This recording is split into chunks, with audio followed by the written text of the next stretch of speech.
दोस्तों वजीर x hack से अगर आप भी इम्पैक्टेड हैं तो ये बहुत ही इंपॉर्टेंट वीडियो होने वाली है। 4 इंपॉर्टेंट टॉपिक पे हम लोग डिस्कस करने वाले हैं। पहली बात तो ये है कि वजीर एक्स ने टोकन डिस्ट्रीब्यूशन को 2-3 महीने डिले कर दिया है, जिसके पीछे इनका एक बड़ा गेम प्लान है। साथ ही टोकन जो आपको डिस्ट्रीब्यूट करेंगे आप विड्रॉ नहीं कर पाएंगे और आपको टोकन मिलना चाहिए करीब करीब 52%, लेकिन ये आपको 26% टोकन ही देंगे। बाकी 26% का इन्होंने गेम सेट कर रखा है। और साथ ही बात करें तो बाइनेंस ने और वजीर एक्स ने दोनों ने मिलकर हमारे साथ जो स्कैम किया है WRX टोकन का, जैसा कि आप यहां देख सकते हैं, ये कोई नॉर्मल चार्ट नहीं, ये स्कैम चार्ट है। तो हम इन चारों टॉपिक पे डिटेल में डिस्कस करेंगे। Welcome to discover bitcoin. तो दोस्तों वजीर एक्स ने कुछ गेम प्लान करते हुए टोकन डिस्ट्रीब्यूशन जो कि 4 महीने में होना था, जो कि जनवरी में होना था, कोर्ट ने इन्हें 4 महीने 6 महीने का टाइम मांगा था, लेकिन कोर्ट ने भैया इनको सिर्फ 4 महीने का टाइम दिया। लेकिन इन्होंने गेम ये कर दिया कि इन्होंने जो फाइल करनी थी कोर्ट में, डिटेल जो फाइल करनी थी, इसमें 2 हफ्ते का डिले कर दिया, जिसकी वजह से टोकन डिस्ट्रीब्यूशन जो है 2 महीने लगभग डिले हो गया। जो अब इन्होंने डेट दी है, मार्च अप्रैल की डेट दी है, अप्रोक्सीमेट बात किया जाए तो 7 अप्रैल की ये बात कर रहे हैं, जो कि आगे भी एक्सटेंड हो सकता है। उनका यही गेम प्लान है। दोस्तों ये जो टोकन को डिले कर रहे हैं उसके पीछे को लॉजिक को समझना है तो आप क्रिप्टोपिया हैक के लॉजिक को समझिए। क्रिप्टोपिया हैक जो है 3-4 साल पहले हुआ था और जो बचे हुए टोकन था उसका डिस्ट्रीब्यूशन बहुत बड़ी कंपनी है ग्रांट थॉर्टन, जो 3-4 साल से कर रही है। और जितने भी बचे हुए टोकन थे, ग्रांट थॉर्टन ने बोला कि भैया ये सारी हमारी फीस हो गई। तो आज की बात करें तो यूज़र के लिए ज़ीरो फंड अवेलेबल है। 99.8% इन्होंने घपला कर लिया जो बचे हुए टोकन थे। यही गेम प्लान जो है वजीर एक्स कर रहा है। धीरे धीरे ये टोकन को डिस्ट्रीब्यूट करेगा और डिफरेंट लॉजिक से डिफरेंट तरीके से पैसा ये निकालता रहेगा। और मान लीजिए कि सब कुछ बढ़िया रहा, इनकी नीयत ठीक रही, तो ये टोकन आपको दे देंगे। टोकन जब आपको देंगे तो ये टोकन आपको विड्रॉ करने का ऑप्शन नहीं देंगे, जैसा कि इन्होंने रिसेंट अनाउंसमेंट में बताया कि आप सिर्फ ट्रेड कर सकते हैं, आप withdraw crypto to crypto withdraw नहीं कर सकते। INR विड्रॉ कर सकते हैं, लेकिन INR में ट्रेडिंग जब होगी तो लिक्विडिटी बहुत कम होगी, क्योंकि सेलर्स ही होंगे, बायर तो कोई होगा नहीं। वजीर एक्स पे कौन जाएगा अपना फंड डालने के लिए? तो दूसरे एक्सचेंजेस के मुकाबले 30% जो है कम से कम प्राइस आपको कम मिलेगा।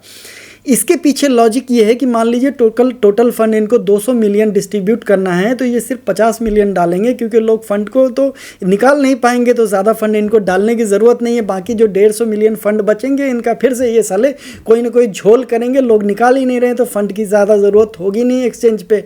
दोस्तों वजीर एक्स ने फिर से एक नया खेल ये कर दिया है कि हैक के बाद आपको मिलने चाहिए करीब 52% टोकन, लेकिन अब आपको सिर्फ लेस देन 26% टोकन मिलेंगे। तो खेल कुछ यूं है कि मान लीजिए हैक के टाइम आपके क्रिप्टो की वैल्यू $100 थी, $48 तो आपकी चोरी हो गई, $52 आपको मिलना चाहिए। लेकिन खेल ये है कि जुलाई से अब तक जो है क्रिप्टो की वैल्यू डबल से भी ज़्यादा हो चुकी है, यानी कि आपके फिर से $100 जो हाफ 52% थे वो $100 से ज़्यादा हो चुके हैं। लेकिन वजीर एक्स का चूतियापा ये है कि ये ऐसा बोल रहा है कि हैक के टाइम जो आपकी क्रिप्टो की वैल्यू थी वही रिफंड करेगा, यानी कि 26% का ये फिर से घपला करने वाले हैं। निश्चल शेट्टी ने हैक को सेटअप करने के लिए अपनी तरफ से तो कुछ नहीं दिया, लेकिन जो बचे हैं साले उसको भी चोरी करना चाहते हैं ये। तो दोस्तों अब बात कर लेते हैं WRX टोकन स्कैम की, जो बाइनेंस ने, जी हाँ, बाइनेंस ने और वजीर एक्स ने मिलकर लोगों का चूतियापा काटा है, उसकी बात करते हैं। आप यहाँ पे चार्ट में देखिए, जिस टाइम वजीर एक्स हैक हुआ था उस टाइम जो प्राइस चल रहा था WRX टोकन का 0.1, 0.12, 0.11 इस तरह से प्राइस चल रहा था और काफ़ी दिनों तक इसी लेवल में ये ट्रेड करता रहा। लेकिन अचानक से लगभग 1 महीना 20 दिन पहले WRX टोकन के प्राइस में एक अच्छी खासी जंप हमें देखने को मिली। 0.36 तक इसका प्राइस गया और उसके बाद अचानक ही डंप हो गया, और वो भी कितना डंप हुआ, सीधे 10x का डंप हुआ। अब आप ज़रा ये सोचिए कि इस तरह का चार्ट जो है क्या आपको नॉर्मल लग रहा है? ये एक तरह का स्कैम नहीं है। और स्कैम कौन कर सकता है? स्कैम वही कर सकता है जिसके पास बहुत सारे WRX टोकन हो। और WRX टोकन बहुत सारे दो लोगों के पास है, एक बाइनेंस के पास और दूसरा है वजीरेक्स के पास। चूँकि वजीरेक्स ने टोकन लॉन्च किया था इसलिए उसके पास वजीरेक्स टोकन WRX टोकन था, और चूँकि WRX टोकन एक्सचेंज में ट्रेड भी हो रहा था इसलिए इनके पास बहुत सारे टोकन थे। साथ ही जो WRX टोकन का कंट्रोल इनकी डील के बाद थी वो कंट्रोल चला गया था बाइनेंस के पास, यानी कि बाइनेंस के पास भी अच्छी खासी क्वांटिटी में WRX टोकन थे। तो बहुत सारी पॉसिबिलिटी हो सकती है। ऐसा हो सकता है कि बाइनेंस ने वजीरेक्स को बोला हो कि भैया हम तुम्हारे टोकन डिलिस्ट करने वाले हैं तो अपने टोकन निकाल लो, या फिर उन्हें धमकी दी होगी कि अगर हमारे खिलाफ तुम बोलोगे, हमारे खिलाफ एफिडेविट फाइल करोगे सिंगापुर कोर्ट में तो हम तुम्हारे टोकन को डिलिस्ट कर देंगे। तो टोकन जो है डिलिस्ट होने की इंटीमेशन इनको पहले आ गई होगी, इसलिए इन्होंने पहले एक पंप ऑर्गेनाइज किया होगा ग्रेजुअली, और उसके बाद इन्होंने वजीरेक्स ने 10x का डंप कर दिया।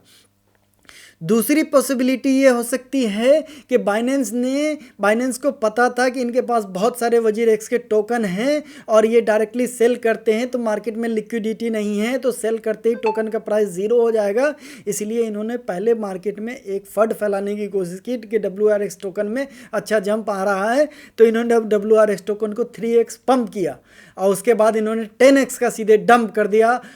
चाहे ये पंप और डंप ऑर्गेनाइज किया हो बाइनेंस ने, चाहे ये पंप ऑर्गेनाइज किया हो वजीरेक्स ने, अल्टीमेटली चूतियापा तो साला हमारा ही कटता है, हमेशा हमेशा यूज़र का ही नुकसान होता है। ये लोग तो साले किसी न किसी तरीके से निकल जाते हैं, चाहे इनको टोकन के प्राइस ज़ीरो ही हो जाए इससे पहले ही सेल कर देते हैं। ये इनसाइडर ट्रेडिंग है, इनके खिलाफ तो सालों के खिलाफ केस होना चाहिए।